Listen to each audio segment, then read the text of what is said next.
Hey guys, Disler Magic here, and I'm rushing out some spoilers. Probably gonna be a short video because I have got like 45 minutes to film and edit this.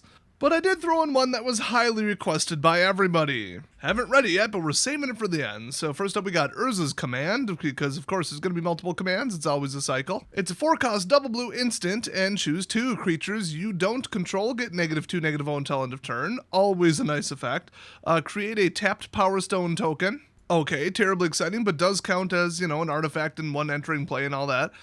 Create a tap 0/0 colorless construct artifact creature token. With this, creature gets +1/+1 for each artifact you control. Oh my gosh, unlimited affinity. That better be the only card that references that token. Or scry 1, then draw a card. On all these commands, the third mode, I think I recall being outrageously overpowered. This is no exception. Next up, Mesmeric Orb. I mean, it's a reprint. I don't think it's standard legal, no matter what frame you get. It's a Masterpiece series, I don't care what they're really calling it, that's what it is. Well, it's a Mirrodin and original Double Masters reprint. $15, $13, depending upon what version you want. Hey, I'll take it. If it puts value in the pack, why not? Unfortunately, it says whenever a permanent becomes untapped, that permanent's controller mills a card. That is some degeneracy in card form right there. Nothing good can come out of that. Hey, instead of reprinting it, why don't you just ban it from all formats? That would be the more proper way to handle it. Anyway, Quicksilver Amulet is next. Another, reprint, Masterpiece, whatever. So that's an $11 card. I mean, another good reprint, I guess. It's a 4-drop. You pay 4, tap it, and you may put a creature card from your hand onto the battlefield, and then do that repeatedly. Well, once per turn.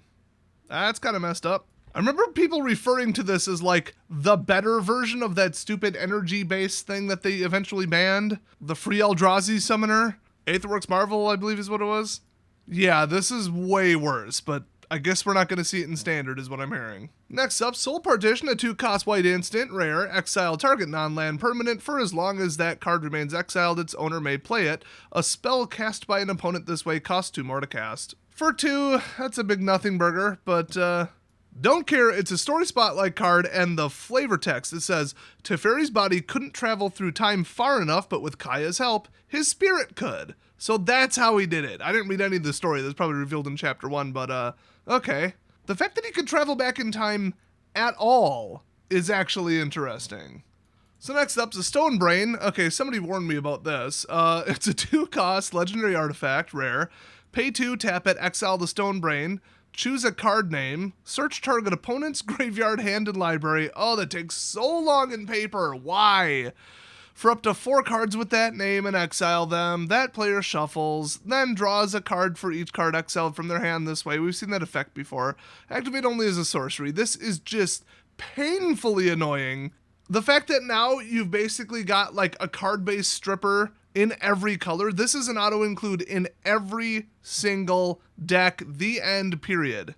I mean, with net decking so out of control, yeah, the variety is like a little higher than it's been in the past, but it's very, very predictable. You know what you're playing up against, usually by the time the second land hits play. So to just take their win con and strip it, good. They should have been more creative and not net decked. It's that simple. And this still isn't like that effective unless there's a very standoutish card that should have been banned. Okay, then you're a dick for playing it. Like, anybody playing this card would have absolutely 100% chosen, if they're playing black, either Liliana or Meathook Massacre. Both of those should not be in standard, only one of them they've had the balls to actually ban.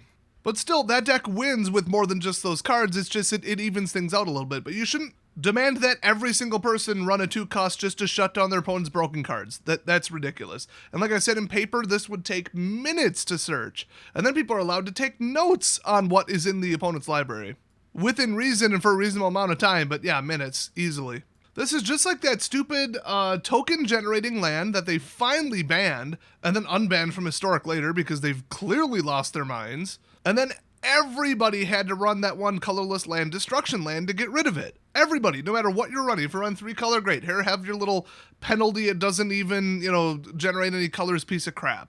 I barely have room in my decks for the cards I want to run. So just to make everybody run this, just to stop these overpowered couple of cards, especially after rotation where the number is a lot smaller. And in the case I just said with the black deck, well, they could still win, okay? They could still drop a slug in, they could drop in all kinds of stuff. Black is completely overpowered. You can block their Invoke and try to win with an enchantment, but that card never should have been printed. That is so far outside the scope of the color pie. So cool, it slows it down. It's just like a big synergy deck that doesn't have one single point. But the good part of this card is that it would shut down somebody's stupid glass cannon. Now, best of one player's got to mainboard this, otherwise everybody is going to have this in their sideboard, which means this is going to be a pretty darn expensive card, unfortunately. But yeah, Zerd decks, defense flipper decks, you know, where they have defender, then they don't, and they can all swing all at once, and you just lose in one turn. But this is too slow to do anything about red rush decks, which means more people are going to play those. And a go wide deck, forget it. I mean, what are you going to block every single 3-color card from Capenna? Because otherwise 2+ color, you know, 2+ splash color, like go wide humans or go wide any tokens. Yeah, you ain't shutting down nothing in that deck.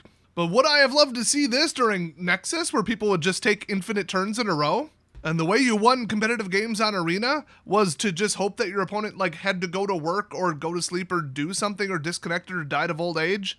I'm not kidding. That's what people actually did. I actually was able to like time delay someone to the point where after 54 minutes of him just taking turns and waiting for me to timer it, he finally forfeited and I won, and he deserved that. I don't care if it's cheating. I don't care if it's against the rules. Do something about it then. Or here's a thought, stop printing crap like that. So yes, I would have appreciated this card back then, but also Nexus just should have been banned. So this card should not be necessary, and when it's not necessary, it's not even good. And as much as I love punishing glass cannon decks, if they're too fast, you just aren't going to get this out. And when this is dropping colorless that low in an artifact synergy set, oh boy. We're at borderline affinity at this point. I mean, look at the card right before this. Okay, like 3 before this, whatever. So there is a lot to this. This is the most significant, controversial card in the entire set by far. I can make the whole video about that card, but let's just go on to Transmogrant's Crown. It's a 2-cost colorless artifact, equipment rare. Equipped creature gets +2/+0, and whenever equipped creature dies, draw a card, and then equip either 2 generic or 1 black. I absolutely love that. And if this was in the common slot, you could kiss the draft goodbye, so they actually got the rarity right. This is so good, but it's too good in a black zombie deck. They have Decayed, of course they're gonna die. They have like open-ended sack cards that don't cost anything. Hell, Bone Splinters is legal, so like this is way too good in that deck. And that deck's already tier 1. I don't care what anybody says, you try playing against it. Mono black, all-in zombies with the guys that get a counter every time where they're like a 7/7 on turn 3. Good luck beating 2 of those coming out turn 1 and 2. Because you're not going to. All the removal in the world ain't gonna stop that deck. And now they get unlimited free cards with this thing, and they can equip it for half the cost. So that's the problem. There's nothing wrong with this card. There's something wrong with the standard meta, which I know that may just come as a shock to some of you. So next we got Hurkyl's Final Meditation. It's a 7-cost, oh that's never good, blue card with triple blue, instant. Oh, here we go. As long as it's not your turn, this spell costs 3 more to cast. Return all non-land permanents to their owner's hand and then end the turn. You know, I said I was looking forward to the end the turn card that Mark teased because end the turn is such a cool effect.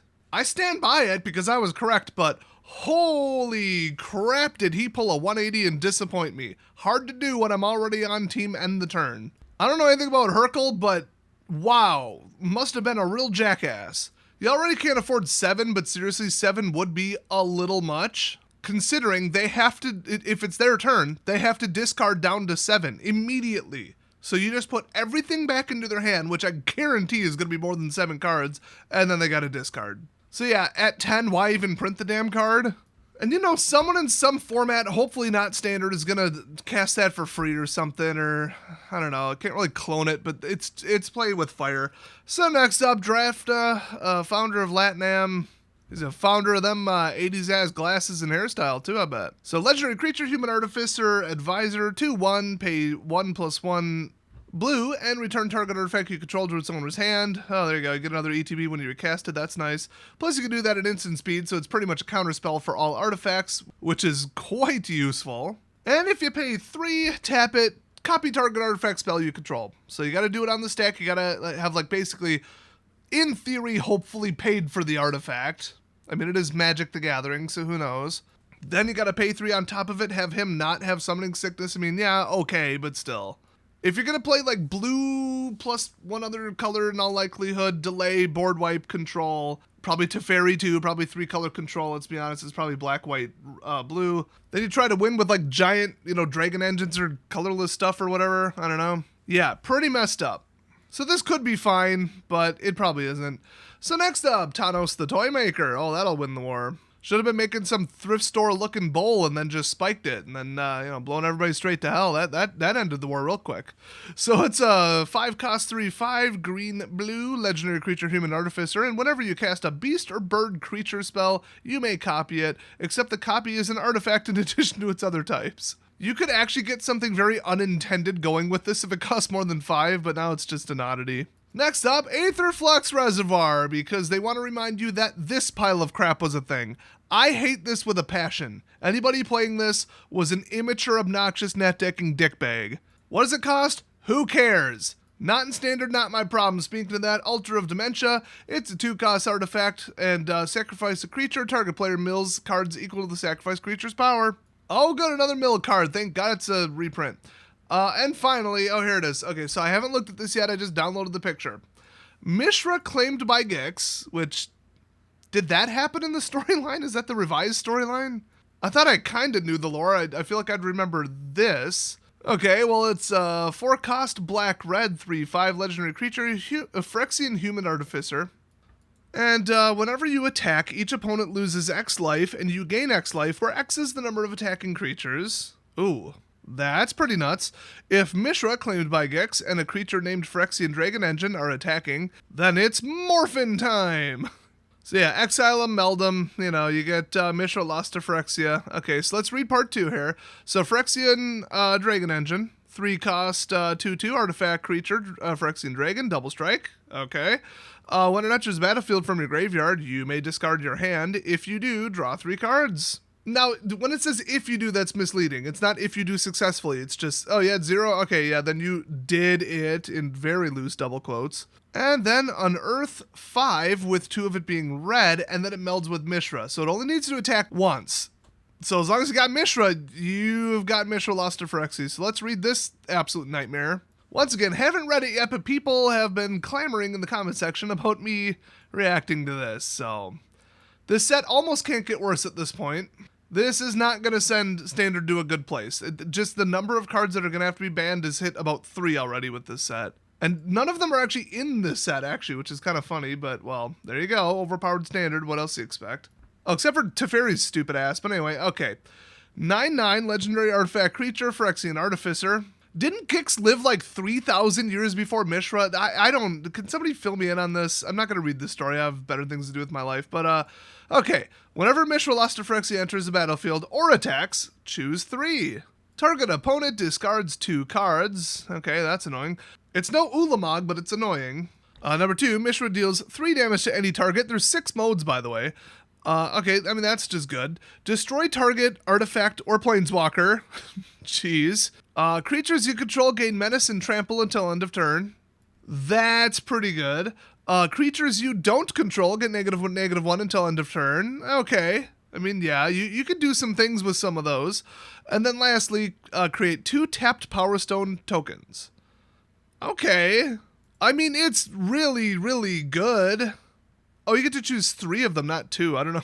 I didn't listen to what I myself was saying. Oh, geez. Okay, yeah, this thing swings once and you just win.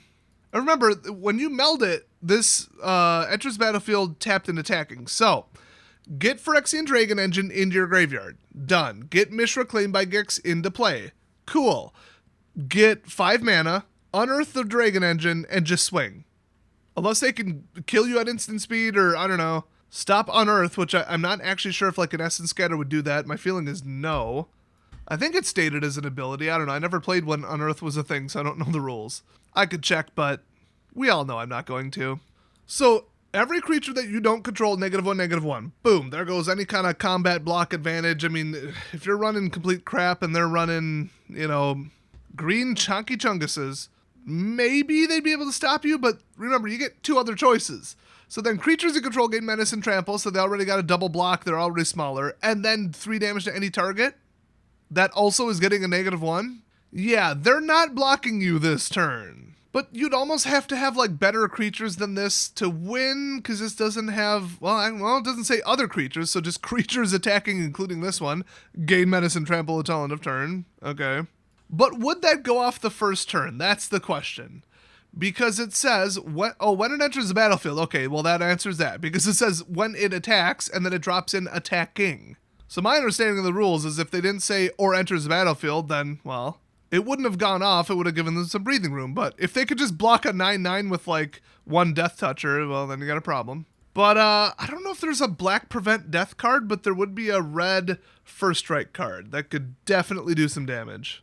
Keep him alive for one swing, and if he stays alive for one swing, yeah, unless they could blow him away. I mean, this guy has 0 protection whatsoever. Simple little kill spell, little murder, little one human, a 1/1 human with a knife in the artwork. Ooh, stabby stab, your Dragon Engine with a Phyrexian, I don't know, Wizard Artificer dude on top just died. Oops. Oh, Naturalize. Oh, your only weakness for a 60-foot tall dragon mech. Vines or something.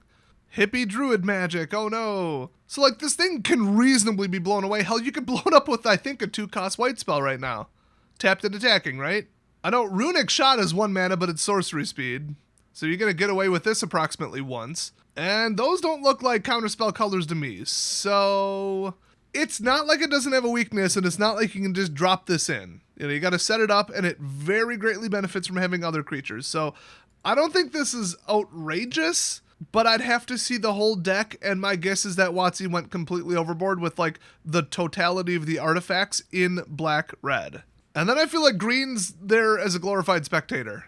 And Urza's a control-a-thon douchebag, so, that's all neat and all. I mean, the Brothers War, cool lore, but when I have to put up with it in standard, I hate to say it, but you guys are gonna know where I'm coming from on this. I consider the storyline and the characters and the card game that I play in person and paper, or digital, to be 2 completely different things. WOTC doesn't see it that way. And that's the problem, where they're like, ooh, main character, better make him super powerful, better make her unbelievably unstoppable. Oh crap, why are people mad that this card is single-handedly ruining everything, like Oko? Oops, I guess we made him too powerful. Although they said for that one, they just didn't think anybody would use him defensively. Really? And you know they're going to reprint Oko when we go back to Eldraine, which, spoiler alert, we're going back to Eldraine, that was already announced. So, yeah, nothing really makes me hopeful for Magic in 2022 to 2023, other than the next rotation. We're what, like, probably 9-10 months away from that?